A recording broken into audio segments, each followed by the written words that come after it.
Je vais te surprendre. Voici comment utiliser l'intelligence artificielle pour faire tourner ton moteur dans tous les aspects de ta vie. Si tu n'as pas suivi mes vidéos, je vais te résumer ce qui s'est passé. Donc j'avais des problèmes pour démarrer mon moteur. Quand je tournais la clé, ça faisait juste... C'était ma façon d'interpréter le bruit. Mais en gros, le démarreur n'engageait pas le volant moteur et ne faisait pas tourner le moteur. J'ai lancé Chat Generative Pre-Train Transformer et dit « Hey mon Evinrude G2 ».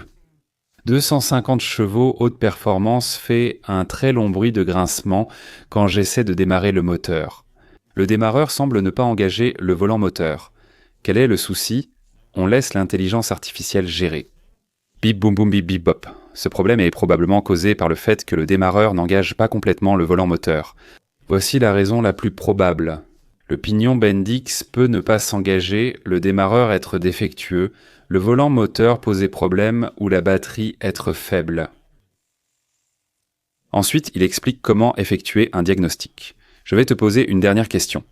Lequel de ces problèmes penses-tu être la cause la plus probable? Très bien, il fait à nouveau son travail, il recherche et il est fort probable que ce soit un démarreur Bendix usé ou défectueux, le pignon ou le solénoïde qui ne s'engage pas complètement.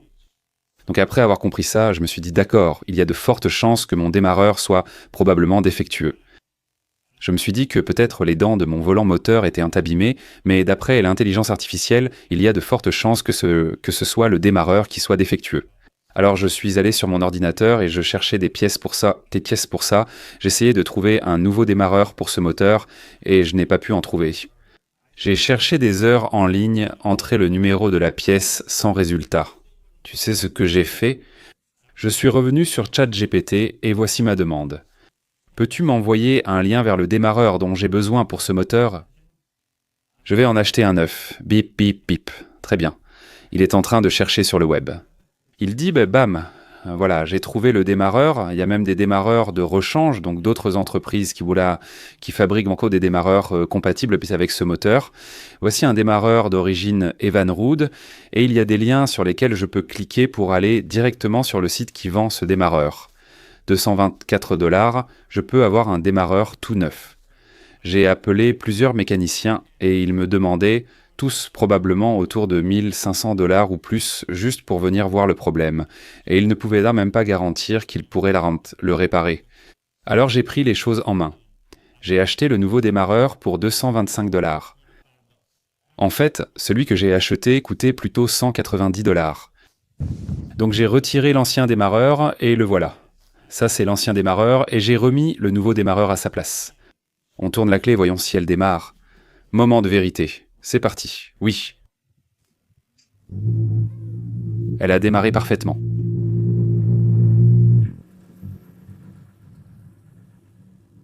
Oui.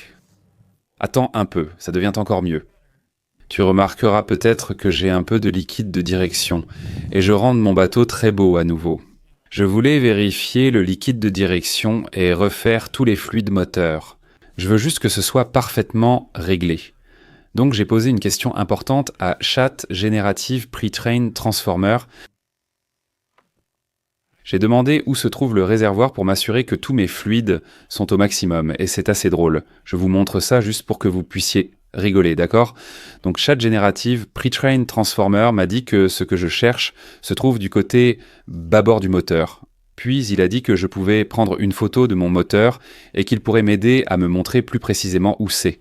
Alors j'ai pris une photo du côté tribord du moteur, le côté droit du moteur, comme vous pouvez le voir juste là, et Chat Generative Pre-Train Transformer dit merci pour la photo. Ceci concerne le côté tribord du moteur, j'ai besoin du bâbord. En résumé, Chat Generative Pre-Train Transformer s'est moqué de moi, car j'ai envoyé une photo du côté droit du moteur, alors qu'il avait demandé une photo du côté gauche. Mais c'est fou quand même qu'il puisse reconnaître que je lui ai envoyé la photo du mauvais côté du moteur. C'est comme, non, ça c'est le côté bâbord. Il me dit d'aller bâbord, l'opposé de ta photo, et d'envoyer une autre photo. Donc je l'ai refait. Puis j'ai envoyé la bonne partie de la photo, et ensuite il me dit « Super, le réservoir que tu cherches n'est pas immédiatement visible parce qu'il est caché derrière ce cache en plastique noir au niveau de la partie centrale inférieure. C'est incroyable qu'une intelligence artificielle puisse prendre une photo que je lui donne et me dire exactement où se trouve la pièce que je cherche, et m'expliquer précisément, étape par étape, quoi faire pour réparer mon moteur. Laisse-moi couper l'eau pour ne pas la gaspiller. Mais mec, quand j'étais petit, quand je voulais apprendre quelque chose, je me souviens que j'avais un ordinateur dans ma chambre à l'époque, puis Google est arrivé et je passais mes journées entières sur mon ordinateur à poser toutes sortes de questions à Google comme « Pourquoi une tomate est-elle rouge ? Pourquoi ne respire-t-on pas sous l'eau ? Pourquoi je n'arrive pas à avoir de petit ami ?» Je lui poserai plein de questions. Avant, pour réparer quelque chose, il fallait acheter un livre sur le sujet. Et puis après les livres, il y avait les sites web et les forums. Et tu devais parcourir tous les forums pour savoir comment réparer quelque chose ou quelle que soit ta question. Après les forums, est arrivé Google, et Google te permettait de rechercher sur le web plus rapidement, donc tu pouvais trouver les bons forums, mais maintenant, avec l'intelligence artificielle, tout ça se fait pour toi en quelques secondes. Plus besoin de passer des heures sur les forums pour comprendre comment réparer. Dans le moteur Evinrude G2, il y a très peu de guides. Si tu vas sur YouTube et que tu cherches quoi que ce soit sur ce moteur, il n'y a presque aucun tutoriel et pourtant, l'intelligence artificielle arrive quand même à s'en sortir. Je suis bluffé. Mais attends, ce n'est pas tout ma LiveWell. Il y avait un ressort attaché ici, qui maintenait la porte de la LiveWell ouverte. Et ce ressort s'est cassé et je n'ai pas pu trouver exactement le même ressort que celui qui était fourni avec ce bateau. Sans doute parce qu'il avait 15 ans. Alors qu'ai-je fait ? Oh, je vais vous montrer ce que j'ai fait. J'ai pris une photo du ressort. Je ne sais pas si vous pouvez voir, c'est un peu difficile à voir, mais j'ai pris une photo du ressort et j'ai demandé à ChatGPT de me trouver ça en ligne parce que je suis allé chez Westmarine et dans plusieurs autres magasins et je n'ai pas pu le trouver. Et ChatGPT m'a donné 3 sites différents où je peux l'acheter juste à partir d'une photo. Mais attendez, c'est encore mieux. Je crois que celle-ci va vous plaire. Donc l'autre jour, j'étais en train de pêcher et je voulais tester pour voir à quel point l'intelligence artificielle est vraiment performante. Alors j'ai pris une photo. Regardez cette photo. Elle est vraiment mauvaise, n'est-ce pas ? Pouvez-vous dire quel poisson c'est ? C'est une photo vraiment horrible. Le poisson est vraiment complètement affaissé. On peut à peine voir la moitié du poisson. Et j'ai demandé à ChatGPT, j'ai dit « Quel type de poisson est-ce ?» Et il a répondu « Cela semble être un jeune barracuda. » Les barracudas sont connus pour leur corps allongé, leur tête pointue, leurs dents acérées, et ils ont généralement des taches sombres ou des barres le long des flancs, qui s'estompent à mesure qu'ils mûrissent. Donc, si jamais vous pêchez et que vous attrapez un poisson sans savoir ce que c'est, prenez-en une photo. Mettez-la dans ChatGPT et demandez-lui simplement « Cette chose, c'est tout ». Vous commencez à voir où je veux en venir et comment vous pouvez appliquer cela à votre vie. C'est dingue. Complètement fou. La semaine dernière, j'ai publié une vidéo annonçant la vente de mon bateau et vous ai demandé quoi faire. Je pensais installer un nouveau Yamaha à l'arrière. Et, les gars, vous m'êtes vraiment tombés dessus. Des centaines de commentaires de personnes me disant quoi faire et... Merci à tous pour votre soutien et votre présence. En gros, 70.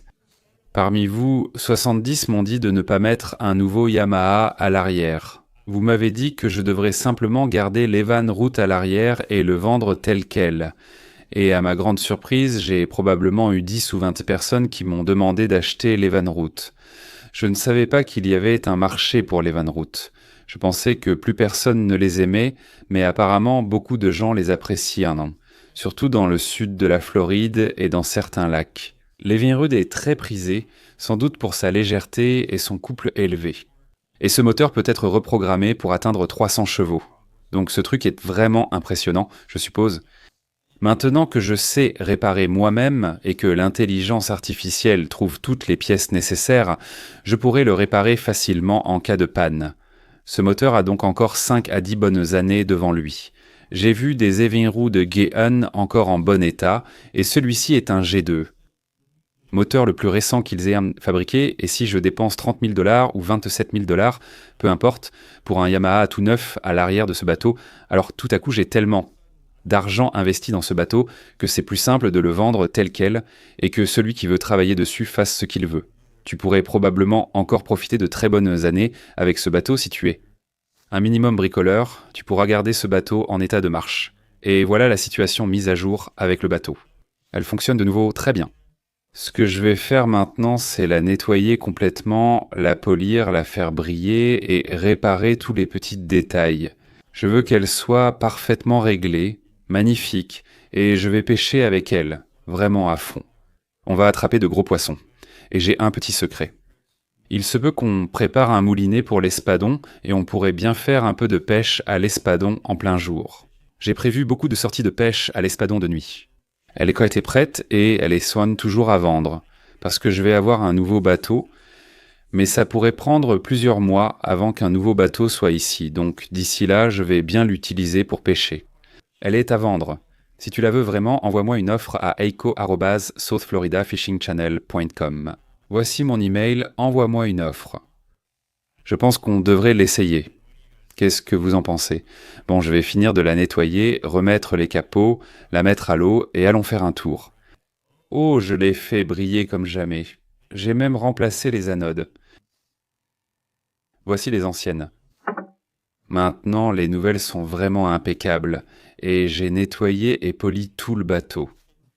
Maintenant, il ressemble vraiment à une vraie machine de pêche propre, efficace et affûtée. Regarde comme c'est lumineux. Je ne suis presque pas habitué à ça, mais ça ne va pas durer longtemps parce qu'on va peindre le pont en rouge avec quelques poissons. On doit mettre le bateau à l'eau.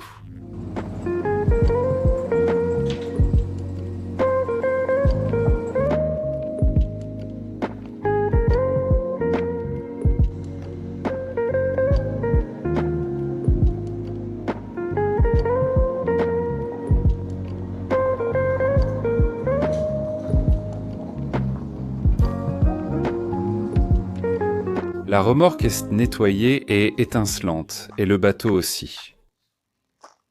Il n'a jamais été aussi beau. Je vais commencer. Je vais la laver plus souvent car elle a vraiment fière allure. Oh, j'ai laissé une tache ici, regardez. Ouais, il va falloir finir ça, mais l'avant a l'air bien et je dois nettoyer ce petit peu de saleté noire sur les coussins.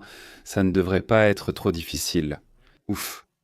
Très bien, le bateau est chargé et prêt pour aller pêcher, et ça sera dans la prochaine vidéo, donc il va falloir que tu appuies sur ce bouton d'abonnement. Oh non, pas de clic, pas de vidéo, pas de clic, pas de vidéo, c'est ça.